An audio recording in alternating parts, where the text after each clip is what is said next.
அனைவருக்கும் இனிய தைப்பூச நன்னாள் வாழ்த்துக்கள். சிரகிரி வேலவன் சீக்கிரம் வருக, சரவணபவனார் சடுதியில் வருக. ஈரோடு நகரிலிருந்து சுமார் 30 கிலோமீட்டர் தொலைவில் சென்னிமலை என்ற ஊரில் முருகன் சிரகிரி வேலனாக மலை மீது குடிகொண்டுள்ளான். சுமார் 1320 படிகள் உள்ள மலை.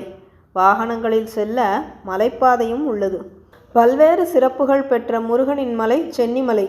இம்மலைக்கு சிரகிரி, மகுடகிரி, புஷ்பகிரி என்ற பெயர்களும் உண்டு. சுந்தரவல்லி, அமிர்தவல்லி என்ற பெயர்களில் தெய்வானை, வள்ளி, உடனுறை அம்மைகளாக உள்ளனர்.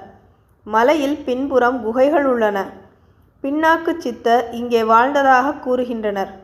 பிளவுபட்ட நாக்குதான் பொய்யும் மெய்யும் கலந்து பேசும் என்பது சித்தரின் வாக்கு. பிளவுபட்ட நாக்கு என்பது பின் நாக்கு என்பதால் இவர் கூற்றை வைத்தே இவர் பின்னாக்கு சித்தர் எனப்படுகிறார்.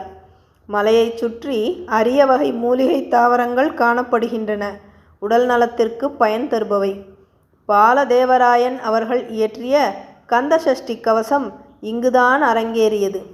நாளும் காளை மாடுகள் அடிவாரத்திலிருந்து தீர்த்த கிணத்திலிருந்து காலை 8 மணிக்கு முருகனின் அபிஷேகத்திற்கு நீர் கொண்டு படியேறி செல்லும் காட்சி மெய்சிலிர்க்கச் செய்கிறது. ஒருமுறை இரட்டை மாடுகள் பூட்டிய மாட்டு வண்டி 1320 படிகளை ஏறியே மலை மீது சென்ற செயல் அற்புதம். படியேறி முருகனைக் கண்டு கந்தசஷ்டி கவசம் சொன்னால் சிரகிரி வேலவன் சீக்கிரம் வருவான், சகல நன்மைகளும் தருவான். ஓம் முருகா. தைப்பூச நன்னாளில் மட்டுமல்லாமல் எந்நாளும் முருகனை துதித்து அவரது அருளை பெறுவோம். நன்றி.